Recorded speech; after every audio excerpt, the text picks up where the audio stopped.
Hello student, कैसे हो? आपका एचडी मैथ ऑनलाइन क्लासेज में स्वागत है। मेरा नाम दिलीप सनी, सब्जेक्ट अपना मैथ। तो बच्चों हमने इससे पहले वाली क्लास में 9.3 के क्वेश्चन नंबर 1 से लेके 14 तक के बारे में डिस्कस किया था। आज हम क्वेश्चन नंबर 15 से लेके क्वेश्चन नंबर 23 तक के बारे में डिस्कस करेंगे। ठीक है बच्चों, देखिए बच्चों, आज का अपना क्वेश्चन है क्वेश्चन नंबर 15। क्वेश्चन नंबर 15 क्या है मेरे पास, देखिएगा। बिंदु 0,0 से बिंदु 0,0 से गुजरने वाले एक ऐसे वक्र का समीकरण ज्ञात कीजिए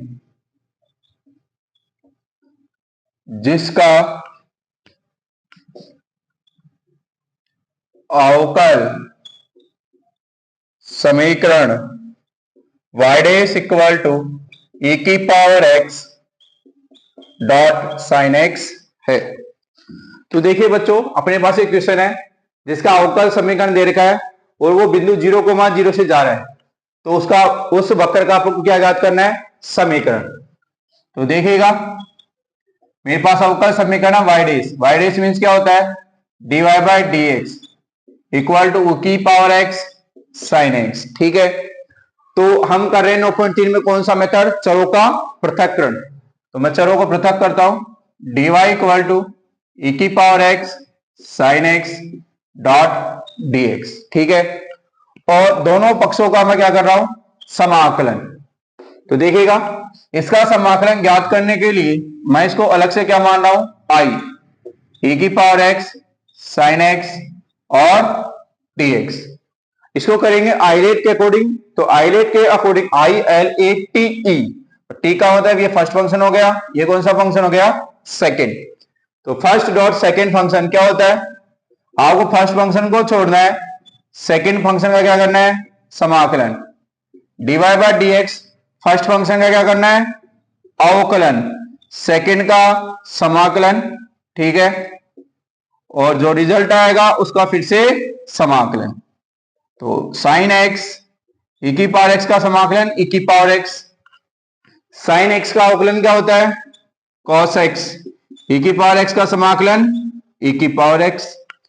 अब फिर से देखिए, ये दो फंक्शनों का गुणा है, वो इसमें क्या लगेगा? First function dot second function. ये हो गया फर्स्ट, ये कौन सा हो गया? सेकंड। तो साइन x डॉट e की पावर x, और अब देखिएगा first function as it is. First function कौन सा है? cos x। सेकेंड फंक्शन का क्या करना है मेरे को? समाकलन। dy by D x, first function का क्या करना है? अवकलन, सेकेंड फंक्शन का समाकलन और ओवरऑल समाकलन। अब देखिएगा आगे, साइन x डॉट e की power x minus cos x e की पावर x का e की पावर x। अब देखिएगा, cos x का क्या होता है? अवकलन minus sine x, minus minus क्या हो गया? प्लस, पर आगे क्या लग रहा है यहां पे? माइनस। तो प्लस इंटू माइनस क्या आएगा मेरे पास? माइनस। e की पावर x का e की पावर x और cos x का क्या हो गया? Sine x। अब देखिए ध्यान से, ये किसके इक्वल है? i के। तो i equal to sine x dot e की power x minus cos x dot e की पावर x माइनस i, क्योंकि इसका मान क्या माना है मैंने? i।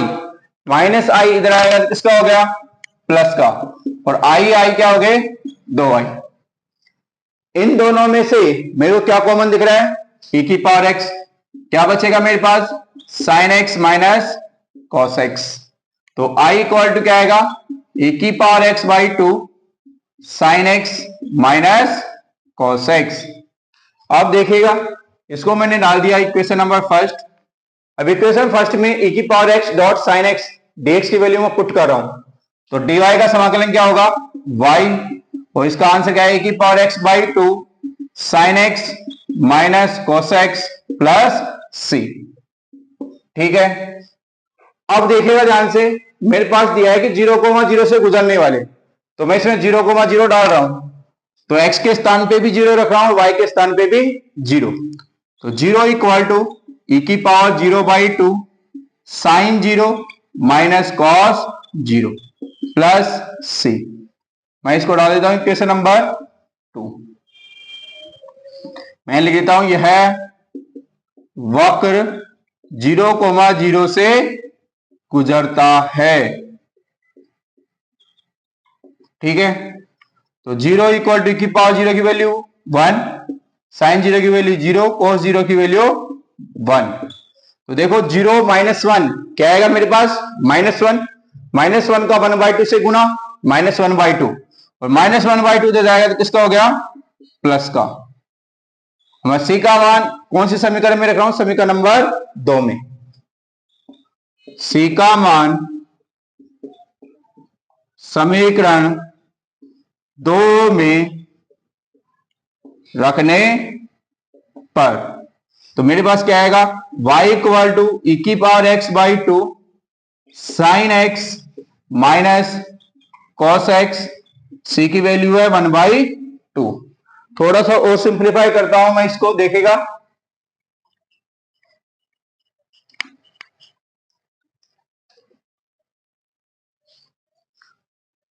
देखेगा ध्यान से, यहां पे देखो क्या एलसीएम आ रहा है, 2, y इक्वल टू ई की power x sine x minus cos x plus 1/2।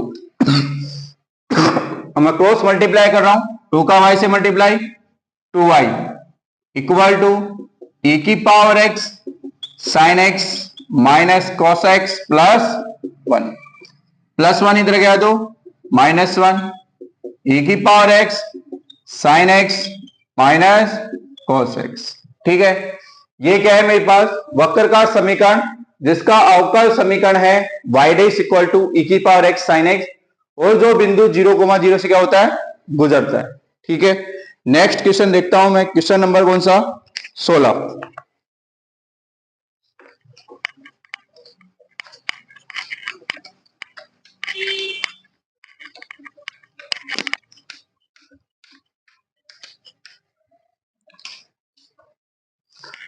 Question number 16 है मेरे पास,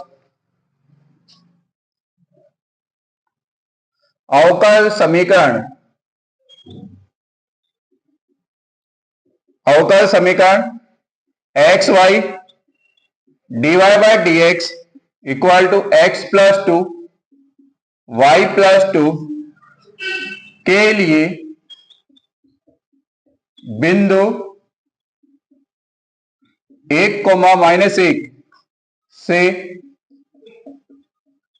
गुजरने वाला वक्र ज्ञात कीजिए। ठीक है, देखिएगा ध्यान से, अवकल समीकरण देखिए मेरे पास, वह बिंदु 1,-1 से गुजरती है, तो आपको वक्र का समीकरण ज्ञात करना है। क्वेश्चन है X Y dy by dx equal to x plus 2 y plus 2। मैं क्या कर रहा हूं, चरों का पृथक्करण। तो देखिएगा y से कैसे, y प्लस 2 नीचे आएगा, और dy x plus 2 as it is, ये वाला x खाएगा नीचे, और ये dx भी खा जाएगा ऊपर। ठीक है, हो गया चरों का पृथक्करण। देखो dy के साथ y की टर्म है, dx के साथ x की टर्म है। अब मैं इसमें क्या कर रहा हूं, +2 ऐड कर रहा हूं, +2 क्या कर रहा हूं, सब्ट्रैक्ट, और y प्लस 2 dy, मैं x का डिवाइड कर रहा हूं अलग अलग, x upon x plus 2 upon x और dx। ठीक है, ऐसा क्यों किया, ताकि y प्लस 2 से ये y प्लस 2 कैंसिल हो जाए। ठीक है, तो देखो y प्लस 2 का मैं अलग अलग डिवाइड कर रहा हूं, y plus 2 minus 2 upon y plus 2 dy equal to x से x कैंसिल, क्या बचेगा 1 प्लस 2 अपॉन x dx। अब आपको क्या करना है, थोड़ा सा इसको सिंप्लीफाई कर लेते हैं, फिर इंटीग्रेशन कर देंगे both side. dy equal to 1 plus 2/x dx। मैं क्या कर रहा हूं, बहुत साइड क्या कर रहा हूं, इंटीग्रेशन। अब देखिएगा ध्यान से, 1 dy का क्या होगा, y माइनस 2 कॉन्स्टेंट भाग 1/y प्लस 2 का क्या होगा, log y प्लस 2। 1 dx का क्या होगा, x प्लस 2 1/x का क्या होगा, log x प्लस c। बिंदु दिया है इसने 1 कोमा -1 इसमें रखना है, बिंदु 1 रखने पर। तो देखिएगा y के स्थान पे क्या रखना है, -1, -2 log -1 प्लस 2, x के स्थान पे 1 प्लस 2 log 1 प्लस c। तो -1 एज इट इज, -2 log 2 -1 क्या होता है, 1 plus 2 log 1 plus c।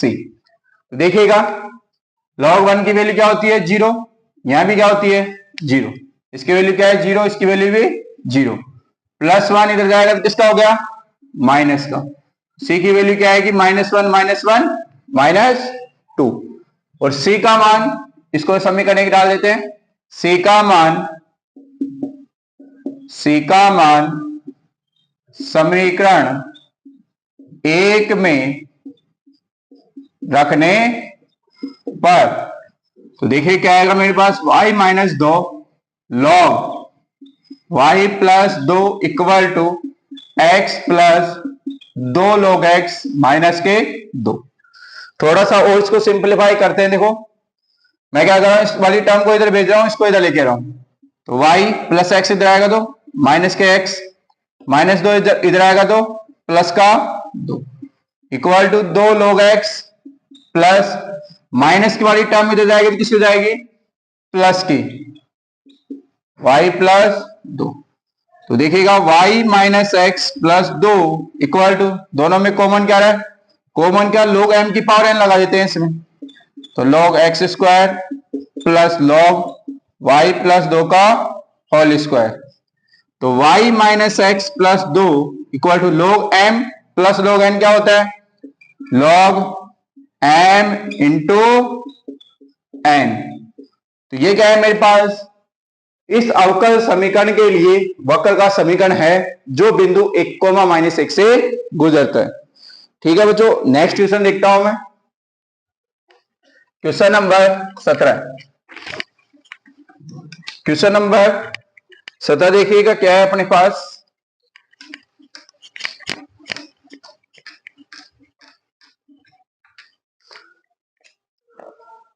Question number 17 है मेरे पास, बिंदु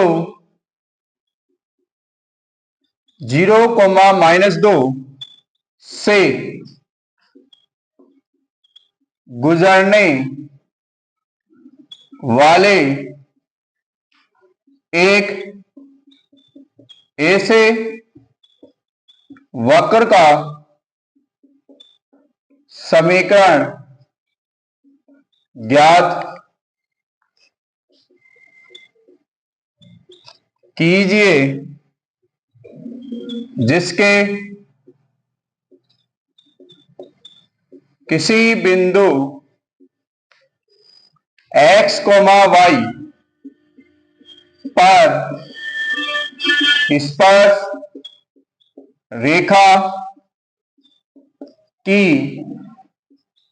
रेखा की प्रवणता और उस बिंदु के y निर्देशांक का गुणनफल, उस बिंदु के y निर्देशांक का गुणनफल उस बिंदु के x निर्देशांक के बराबर है। ठीक है, ये अपने पास क्वेश्चन है, देखिएगा उसने बोला है बिंदु 0, -2 से गुजरने वाले आपको एक ऐसे वक्र का समीकरण निकालना है जिसके किसी बिंदु x, y पर स्पर्श रेखा की प्रवणता और उस बिंदु के y निर्देशांक का गुणनफल उस बिंदु के x निर्देशांक के क्या है बराबर। देखिएगा ध्यान से, इसको सोल्व करते हैं। मेरे को बताइए किसी बिंदु x, y पर स्पर्श रेखा की प्रवणता क्या होती है, dy/dx, और उस बिंदु के y निर्देशांक का गुणनफल लिख कर दिया। उसने बोला स्पर्श रेखा की प्रवणता यानी dy/dx और उस बिंदु के y निर्देशांक का गुणनफल, दोनों को गुणा कर दिया। वो किसके बराबर है, उस बिंदु के x निर्देशांक के बराबर है, उस बिंदु के x निर्देशांक के क्या है बराबर कर दिया। अब चरों का पृथक्करण करते हैं। y dy equal to x dx, दोनों पक्षों का क्या करते हैं समाकलन। y का क्या होता है y²/2, x का x²/2 plus c। Equation number में डाल देता हूं इसको 1। उसने बोला है कि ये किससे गुजरता है 0, -2 से, 0, -2 से, बिंदु 0, -2 से गुजरता है, तो इससे गुजरेगा तो क्या करेगा, इसको संतुष्ट करेगा। तो इसमें बिंदु रखते हैं -2 का स्क्वायर/2, x की वैल्यू है 0, 0²/2 प्लस c, 2 का स्क्वायर 4, 4/2 यानी 2, तो 0 प्लस c क्या आएगा c का मान क्या आ गया मेरे पास 2। c का मान मैं रख रहा हूं समीकरण नंबर 1 में, c का मान समीकरण 1 में रखने पर तो देखिएगा y²/2 equal to x²/2, c का मान है 2। इसको सोल्व करते हैं तो क्या आएगा, देखो y²/2 इक्वल टू x², 2 दूनी 4/2 से 2 cancel, y² equal to x² plus 4। ये क्या है मेरे पास इस वक्र का समीकरण, जिसका अवकल समीकरण ये बनाया था अपन ने, ठीक है, और जो 0, -2 से गुजरता है। तो देखिए अगला क्वेश्चन देखते हैं।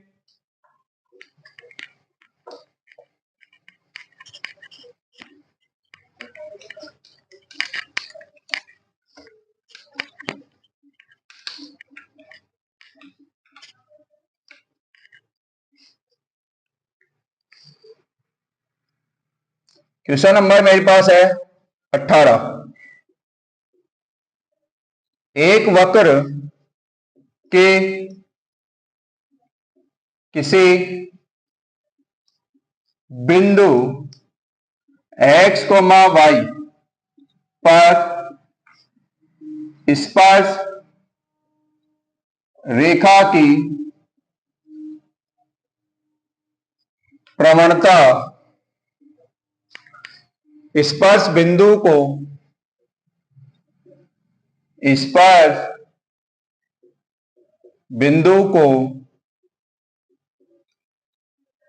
बिंदु -4, -3 से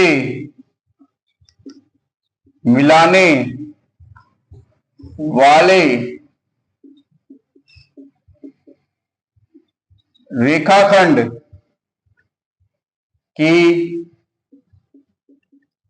प्रवणता की दुगुनी है यदि यह वक्र बिंदु -2, 1 से गुजरता हो तो वक्र का समीकरण ज्ञात कीजिए। ठीक है, देखिएगा ध्यान से। मेरे पास एक क्वेश्चन है कि वक्र के किसी बिंदु x, y पर स्पर्श रेखा की प्रवणता स्पर्श बिंदु को बिंदु -4, -3 से मिलाने वाली रेखाखंड की प्रवणता की क्या है, दुगुनी है, और यह वक्र बिंदु -2,1 से गुजरता है। तो आपको वक्र का समीकरण निकालना है। सबसे पहले क्वेश्चन समझते हैं, क्या बोला गया उसमें। बिंदु x, y पर स्पर्श रेखा की प्रवणता लिखते हैं। पहले क्या होती है स्पर्श रेखा की प्रवणता, यानी dy बाई dx। फिर आगे प्रवणता स्पर्श बिंदु मान लो, ये मान लिया मैंने स्पर्श बिंदु, ये कोई रेखा है, स्पर्श बिंदु मैंने मान लिया x, y। स्पर्श बिंदु को कोई बिंदु है -4, -3 से मिलाने वाली प्रवणता, दो बिंदु दे रखे हो तो प्रवणता ज्ञात करने का सूत्र क्या होता है, m equal to y2 minus y1 upon x2 minus x1। यही होता है, दो बिंदु दे रखे हो, प्रवणता ज्ञात करने का सूत्र क्या होता है, m equal to y2 minus y1 upon x2 minus x1। तो देखो y2 क्या है मेरे पास y, y1 क्या है -3, x2 क्या है x, और x1 क्या है -4। तो माइनस माइनस क्या हो गया प्लस, माइनस माइनस क्या हो गया प्लस। तो देखिएगा ध्यान से, वे बोल रहा है बिंदु स्पर्श बिंदु को बिंदु -4, -3 से मिलाने वाले रेखाखंड की प्रवणता की क्या है, दुगुनी। ठीक है, ये दुगुनी है किसकी, इस प्रवणता की, y प्लस 3/x प्लस 4। तो सबसे पहले अपन को क्वेश्चन समझना था, जो लैंग्वेज दी हुई थी उसको कन्वर्ट किया मैंने इसमें। अब बस क्वेश्चन आसान है, आपको चरों का क्या करना है, पृथक्करण। तो देखिएगा dy अपॉन y प्लस 3 खाएगा नीचे, 2 dx अपॉन x प्लस 4। ठीक, दोनों पक्षों का क्या करना है, समाकलन। ठीक है, 1 अपॉन क्या होता है log y plus 3 equal to 2 log x plus 4 plus c। कर दिया दोनों पक्षों का समाकलन।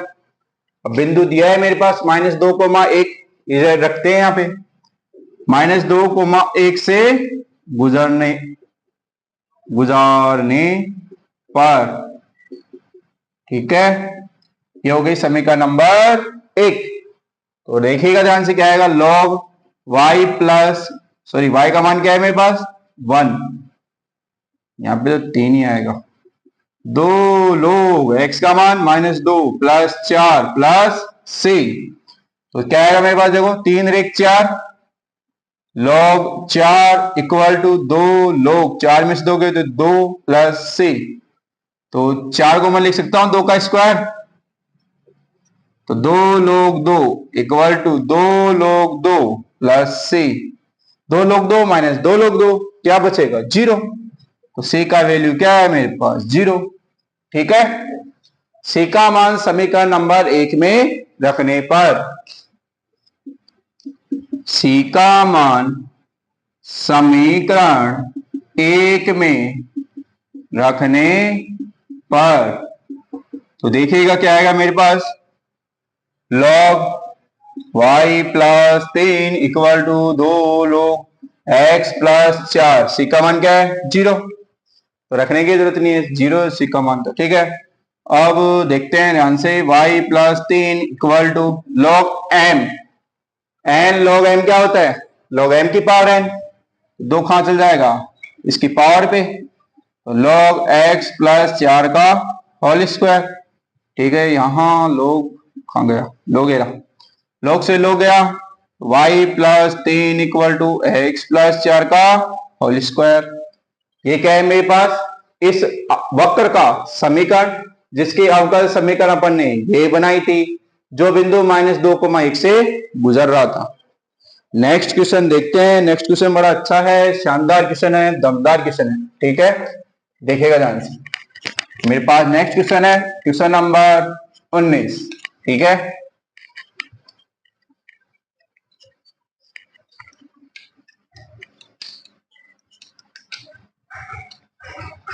क्वेश्चन नंबर 19 क्या है, देखो मेरे पास, एक गोलाकार गुब्बारा, ठीक है, एक गोलाकार गुब्बारे का गुब्बारे का आयतन जिसे हवा भरकर फुलाया जा रहा है, जिसे हवा भरकर फुलाया जा रहा है, स्थिर गति से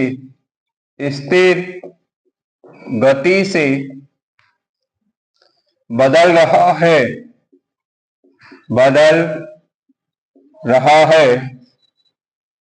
यदि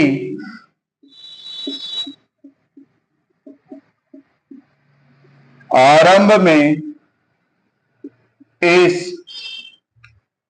गुब्बारे की त्रिज्या, यदि आरंभ में इस गुब्बारे की त्रिज्या 3 इकाई है और 3 इकाई है और 3 सेकंड बाद 6 इकाई है, तो टी सेकंड बाद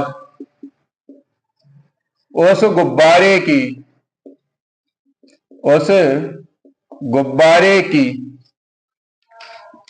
त्रिज्या ज्ञात कीजिए। ठीक है, तो क्वेश्चन समझते हैं। सबसे पहले क्वेश्चन क्या बोल रहा है, एक गोलाकार गुब्बारा है, ठीक है, का आयतन जिसे हवा भरकर फुलाया जा रहा है, मतलब खुला हुआ गुब्बारा है, स्थिर गति से बदल रहा है। ठीक है, स्थिर गति से मतलब इसका आयतन क्या है, कांस्टेंट है, स्थिर है। आरंभ में इस गुब्बारे की त्रिज्या 3 इकाई है, मतलब प्रारंभ में यानी t बराबर 0 पर उसकी त्रिज्या है 3 इकाई। 3 सेकंड बाद यानी t बराबर 3 सेकंड पर उसकी त्रिज्या कितनी है, 6 इकाई है। तो आपको 30 सेकंड बाद उस गुब्बारे की त्रिज्या बताने की 30 सेकंड बाद उस गुब्बारे की त्रिज्या क्या होगी। तो देखिएगा ध्यान से, एक गोलाकार गुब्बारे का आयतन जिसे हवा भरकर फुलाया जा रहा है, स्थिर गति से बदल रहा है, इसका मतलब गुब्बारे का आयतन क्या है, स्थिर, ठीक है, यानी अचर है। ठीक है, इस अचर को मैंने क्या मान लिया, के। ठीक है, तो देखिएगा ध्यान से, तो dv by D T equal to क्या है मेरे पास, के। डी बाई डी टी मेरे को बताइएगा गोले का आयतन कितना होता है, 4/3 पाई आर क्यूब। ठीक है, 4/3 पाई क्या है, कांस्टेंट, इसको बाहर रखते हैं। आर क्यूब का अवकलन करना टी के सापेक्ष, तो क्या आएगा 3r² और r का dr by D T equal to K. तो देखिए 3 से 3 कैंसिल, मेरे पास क्या है 4 pi r² dr by D T equal to K. वापस देखिए उसने बोला है कि गोलाकार गुब्बारे का आयतन जिसे हवा भरकर फुलाया जा रहा है स्थिर गति से बदल रहा है। स्थिर गति का मतलब है उस गोलाकार गुब्बारे का आयतन क्या है, अचर है। तो D by D T equal to अचर, तो डी बाई डी टी गोले का आयतन क्या होता है 4/3 पाई आर क्यूब। मैंने 4/3 पाई को बाहर रखा क्योंकि अचर है। आर क्यूब का अवकलन किया टी के सापेक्ष, तो क्या आएगा 3r² dr by D T. अब देखिए अब चरों का पृथक्करण करते हैं, तो 4 pi r² dr equal to के डी टी। अब दोनों पक्षों का क्या करना है आपको, समाकलन, दोनों पक्षों को क्या करना है, समाकलन। तो 4 पाई एज इट इज r² क्या होता है, r की घात 3/3 के टी प्लस सी। ठीक है, यहां तक की बात समझ में आई। क्या किया मैंने, 4 पाई को बाहर रखा, अचर है, r² का क्या होगा, r की घात 3/3 के बाहर डी टी का क्या हो गया टी प्लस सी। अब जो क्वेश्चन में दे रखा है वो कंडीशन अप्लाई करते हैं, देखिएगा ध्यान से। क्वेश्चन में क्या दिया है, आरंभ में इस गुब्बारे की त्रिज्या कितनी है, 3 इकाई। आरंभ मतलब t बराबर 0 पर r इक्वल टू कितना दिया है इसने, 3 इकाई। ठीक है, ये रखते हैं इसके अंदर 4 पाई r की वैल्यू है 3 के ऐसे कैसे, टी की वैल्यू है 0 प्लस सी, ठीक है। तो देखो कितना बचेगा, 3 की घात 3 ऊपर है 1 नीचे है, 3 की घात 2 बचेगा ऊपर, 3 की घात 2 मतलब कितना होता है 9, 9 का 4 से गुना 36 पाई, के का 0 से गुना 0, सी की वैल्यू क्या है मेरे पास 36 पाई। तो सी का मान समीकरण 1 में रखने पर तो 4 पाई आर क्यूब बटे 3 इक्वल टू के टी, सी की वैल्यू कितनी है 36 पाई। अब दूसरी कंडीशन रखते हैं, 3 सेकंड बाद यानी टी बराबर 3 पर, टी बराबर 3 सेकंड, इसने बोला है 3 सेकंड बाद त्रिज्या कितनी है 6 इकाई, तो 3 सेकंड आर इक्वल टू कितना है 6, ये वैल्यू पुट करते हैं, समीकरण नंबर इसको मैं डाल देता हूं 2, तो समीकरण 2 से, ठीक है। तो 4 पाई आर की वैल्यू कितनी है 6 बटे 3 इक्वल टू के ऐसे कैसे, टी की वैल्यू है 3 प्लस 36 पाई, ठीक है। अब देखिएगा ध्यान से क्या बचा मेरे पास, यहाँ पे 4 पाई एज इट इज 6 गुणा 6 गुणा 6, 6 की घात 3 का मतलब 6 कितनी बार है 3 बार, बटे 3 इक्वल टू 3k प्लस 36 पाई, ठीक है। अब देखिएगा ध्यान से इसको सोल्व करते हैं, 3 दूनी 6, तो 6 का 36, 36 दूना 72, 72 का 4 से गुणा 3k प्लस 36 पाई, तो 4 दूनी 8, 728 minus 36 pi equal to 3k, तो 288 पाई में 36 पाई हटाते हैं, कितना बचेगा 8 में 6 गए तो 2, 8 में से 3 गए तो 5, 2 ऐसे कैसे equal to 3k, k equal to 252 pi बटे 3, तो 3 अंटा 24, 1 3 चौक 12, के का मान आ गया 84 पाई। अब देखिएगा ध्यान से समीकरण के का मान रख देते हैं समीकरण नंबर 2 में, के का मान रख रहा हूं मैं समीकरण नंबर 2 में, फिर देखते हैं आगे क्या होता है। के का मान समीकरण 2 में रखने पर तो 4 पाई आर क्यूब बटे 3 इक्वल टू, के का मान कितना है मेरे पास 84 पाई टी प्लस 36, यानी क्या किया के की वैल्यू कहां पुट कर दी समीकरण नंबर 2 में। अब आगे पढ़ते हैं, टी सेकंड बाद उस गुब्बारे की त्रिज्या बतानी है आपको कि टी सेकंड पर आर की वैल्यू क्या होगी, ठीक है। सोल्व करते हैं, देखो ध्यान से, पाई पाई पाई, पाई से पाई गया, अब देखो 4 से काट रहा हूं मैं, 4 एकम 4, 4 दूनी 8, 4 एकम 4, 4 नाम 36, तो आर क्यूब बटे 3 इक्वल टू 81 टी प्लस 9, ठीक है, 3 का गुणा कर देते हैं, तो आर क्यूब इक्वल टू किस दिया 63, 9 तिया 27, तो R equal to 63 T plus 27 की घात 1 बटे 3 इकाई, ठीक है। ये क्या है मेरे पास टी सेकंड बाद उस गुब्बारे की त्रिज्या जो उसने पूछी गई थी, ठीक है। अगला क्वेश्चन देखते हैं अपन, अगला क्वेश्चन क्या है मेरे पास, क्वेश्चन नंबर 20, क्वेश्चन नंबर 20 भी बड़ा अच्छा क्वेश्चन है, तो उसको ध्यान से देखना है आपको।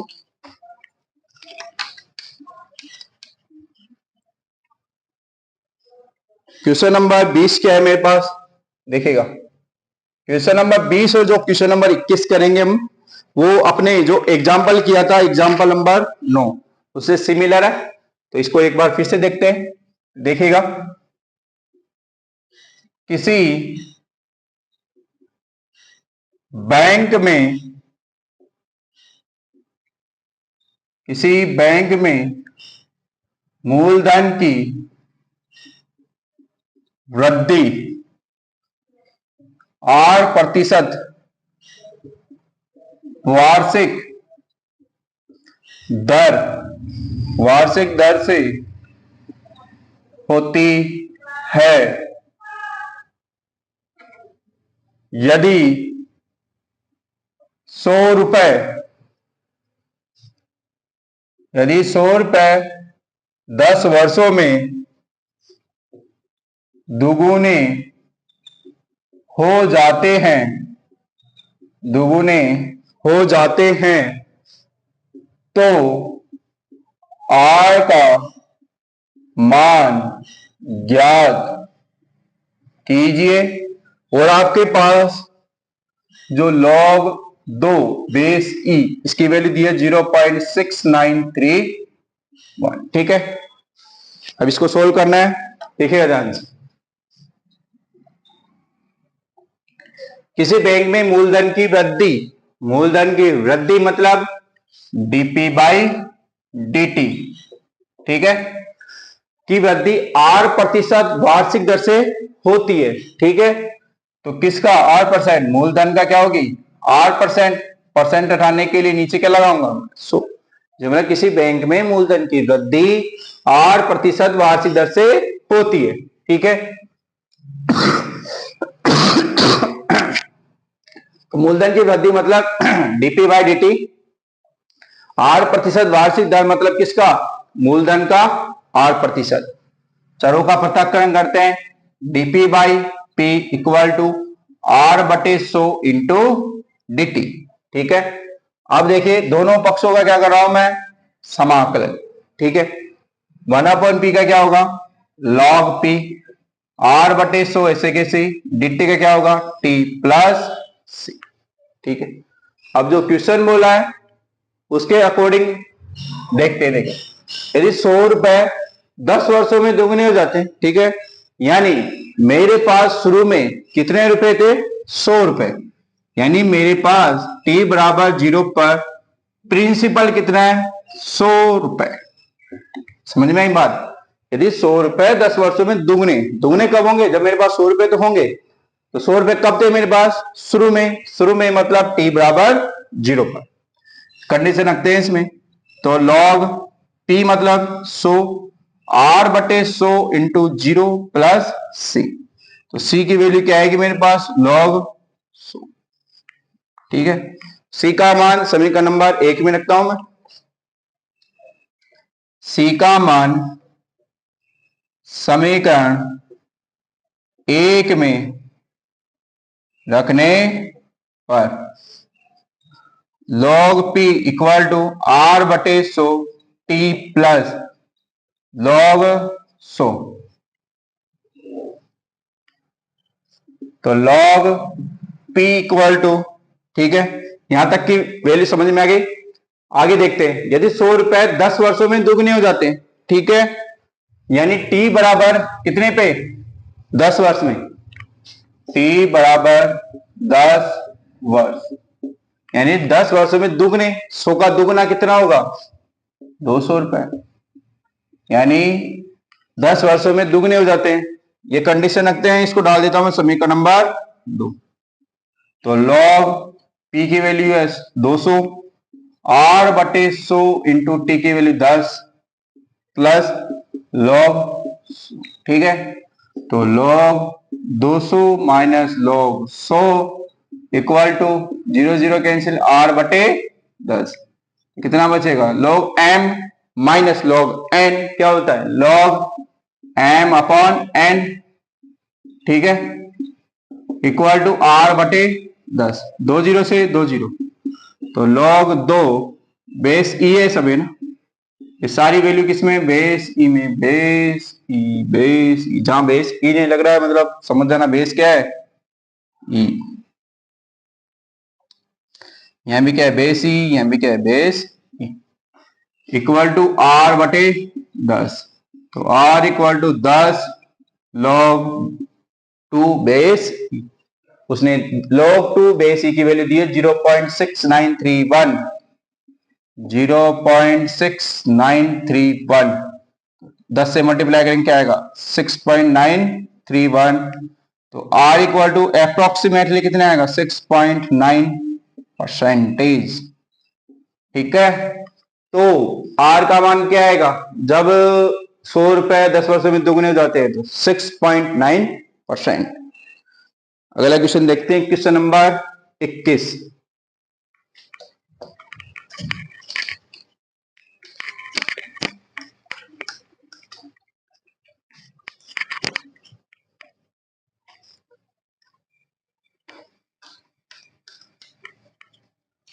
तो देखिएगा क्वेश्चन नंबर 21 क्या है मेरे पास।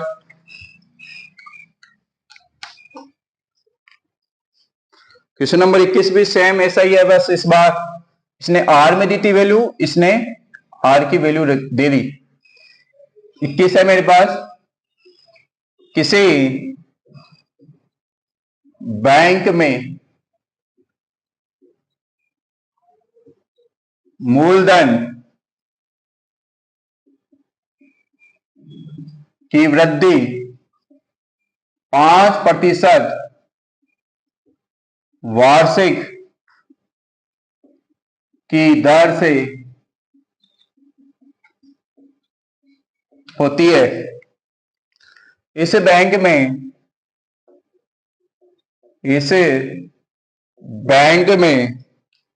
1000, ठीक है, रुपए जमा कराए जाते हैं,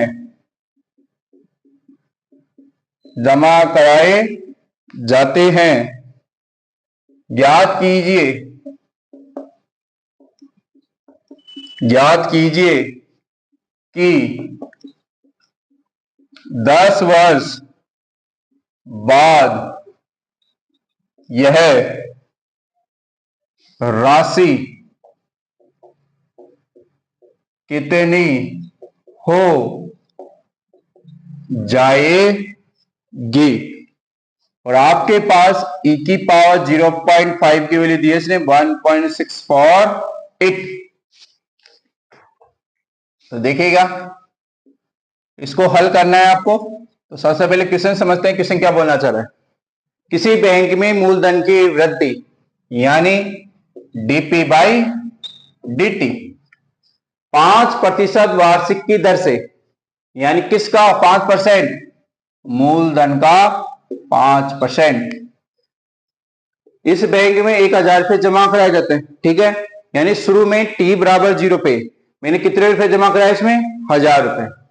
तो ज्ञात करना है आपको 10 वर्ष बाद, यानी t बराबर 10 वर्ष में यह राशि कितनी हो जाएगी। कितनी का मतलब p पूछा है उसने कि यह राशि कितनी हो जाएगी। ठीक है, सोल्व करते हैं। देखो चरों का पृथक्करण करते हैं, dp बाई p, इसको काटेंगे 20 बार कटेगा तो dt बटे 20। ठीक है, अब समाकलन करते हैं दोनों पक्षों का।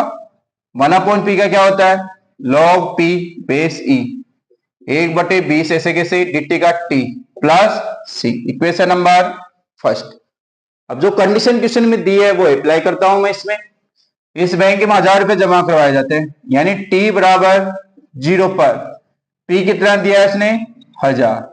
ठीक है, ये रखता हूं इसके अंदर, तो log p की वैल्यू कितनी है 1000 इक्वल टू 1/20 0 प्लस c। तो c का आंसर क्या आएगा मेरे पास log 1000 बेस e। c का मान मैं समीकरण नंबर 1 में रखता हूं। c का मान समीकरण 1 में रखने पर, तो देखिए क्या आएगा मेरे पास log p base e 1/20 t plus log 1000 base. अगली कंडीशन रखता हूं मैं, क्या बोल रहा है उसने, ज्ञात कीजिए 10 वर्ष बाद ये राशि कितनी हो जाएगी। ठीक है, यानी t बराबर 10 वर्ष में आपको p बताना है कि p कितना होगा। ठीक है, तो देखते हैं log p base e 1/20 t की वैल्यू 10 प्लस log 1000। ठीक है, आप सही से सोल्व करते हैं, इसको क्या बचेगा log P base E minus log 1000। Plus वाली संख्या इधर आएगी तो किसकी हो जाएगी, माइनस की, 1/2। ठीक है। Log M minus log N क्या होता है, लॉग एम अपॉन एन। ठीक है। इक्वल टू 1/2 मतलब 0.5। लॉग उठाएंगे तो e की पावर में क्या हो जाएगा, 0.5। तो p upon 1000 equal to e की power 0.5। p equal to 1000 into e की पावर 0.5 की वैल्यू कितनी दी उसने, 1.648। p इक्वल टू क्या आएगा, 1648 रुपए। ठीक है। तो 10 वर्षों में उसके बाद कितने रुपए हो जाएंगे, 1648 रुपए। ठीक है। नेक्स्ट क्वेश्चन देखते हैं। नेक्स्ट क्वेश्चन में बड़ा अच्छा क्वेश्चन है, तो इसलिए ध्यान से बोर्ड पे देखना है। क्वेश्चन नंबर है मेरे पास 22वां क्वेश्चन है, देखिएगा ध्यान से। ये भी बड़ा अच्छा क्वेश्चन है अपने पास। किसी जीवाणु समूह में, क्वेश्चन नंबर 22 क्या है, किसी जीवाणु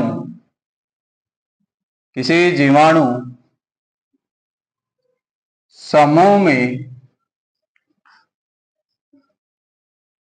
जीवाणुओं की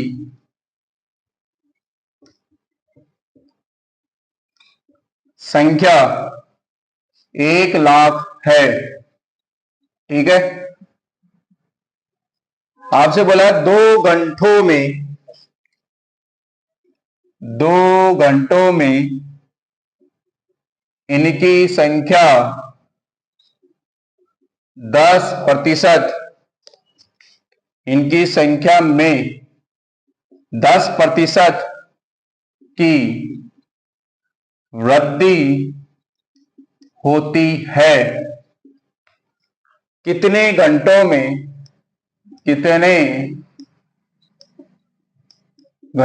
में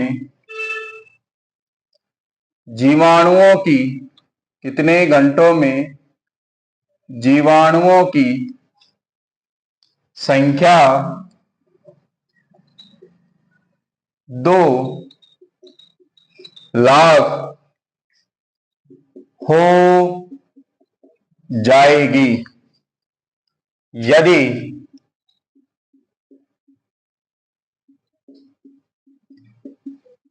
जीवाणुओं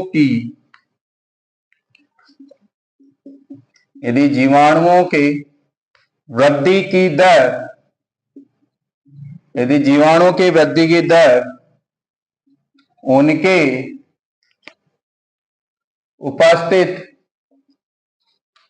उपस्थित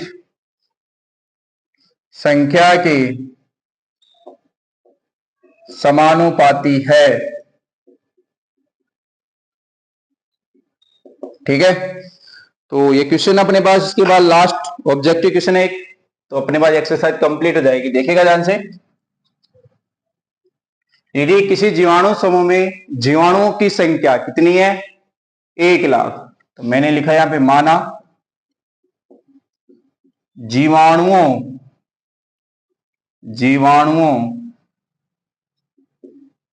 की संख्या x तथा समय क्या t है। देखिएगा ध्यान से। अगला आगे देखते हैं इसको। यदि किसी जीवाणु समूह में जीवाणु की संख्या है, यानी प्रारंभ में t बराबर 0 पर, प्रारंभ में t बराबर 0 पर, मार्कर चल गया नहीं, प्रारंभ में t बराबर 0 पर x इक्वल टू कितना है, 1,00,000। ठीक है। और आगे बोला है इसने 2 घंटों में, यानी t बराबर 2 पर x की वैल्यू कितनी रहती, देखो इनकी संख्या में 10% की वृद्धि। 1,00,000 का 10% कितना होगा, 1,00,000 का 10% हो जाएगा। देखो 1/10 10,000, 1,00,000 में 10,000 ऐड करूंगा तो कितना आएगा, 1,10,000। ठीक है। आगे देखिए कितने घंटों में यानी टी की वैल्यू पूछी है उसने, कितने घंटों में जीवाणुओं की संख्या, ठीक है, कितनी हो जाएगी, 2 लाख।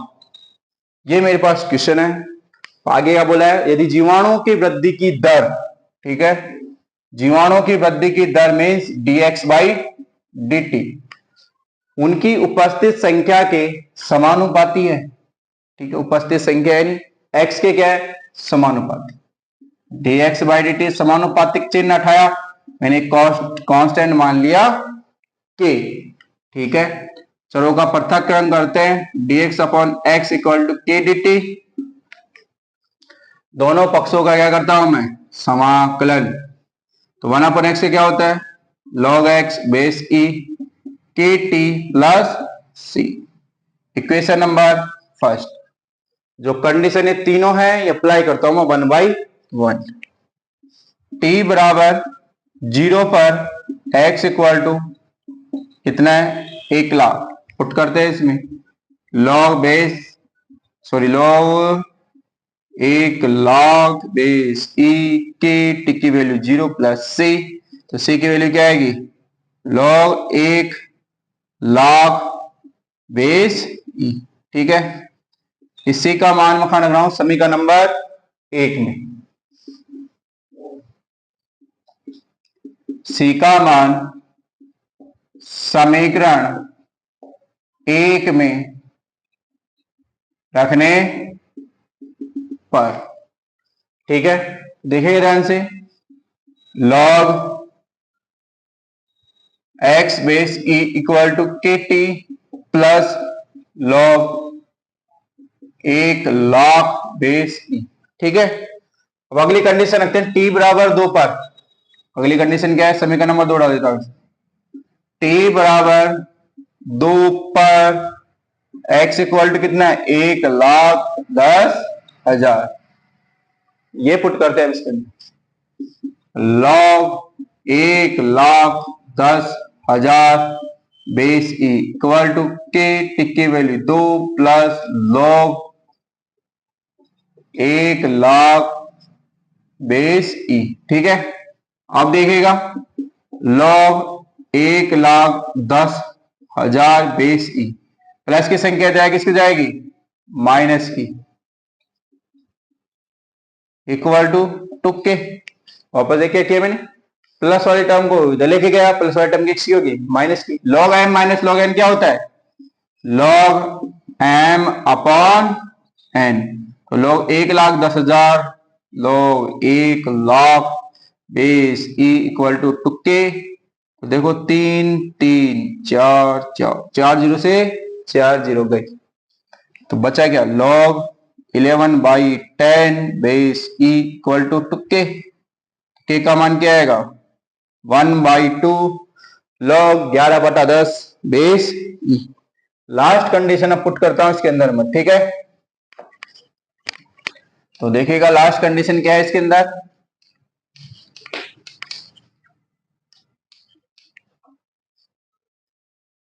लास्ट कंडीशन रखने से पहले क्या करते हैं अपन, इस के का मान यहां रख देते हैं, के का मान समीकरण 2 में रखने का, के का मान समीकरण 2 में रखने पर, ठीक है। तो log x base E equal to K का मान तो है ना, के का मान क्या है, 1/2 log 11/10 base e plus log 1 lakh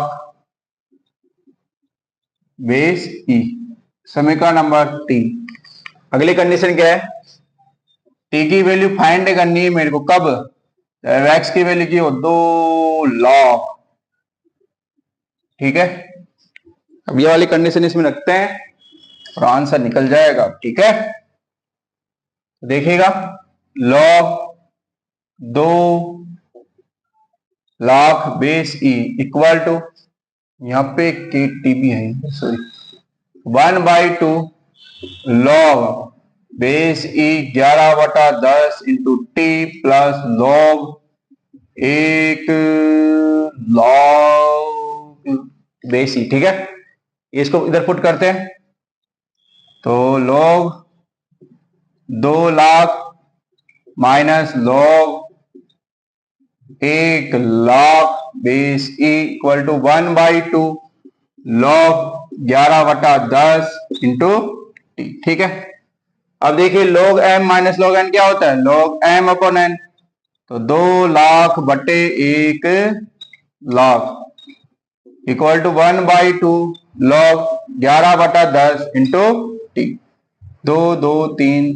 ठीक है, क्या बचेगा, दो दो भी भेज दिया मैं, 2 log 2 base E equal to log 11/10 into t. ठीक है, तो टी की वैल्यू क्या आएगी मेरे पास, 2 log 2 बेस ई बटे log 11/10 बेस ई।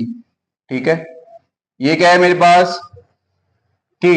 टी का मान क्या होगा जब जीवाणुओं की संख्या 2 लाख हो जाएगी।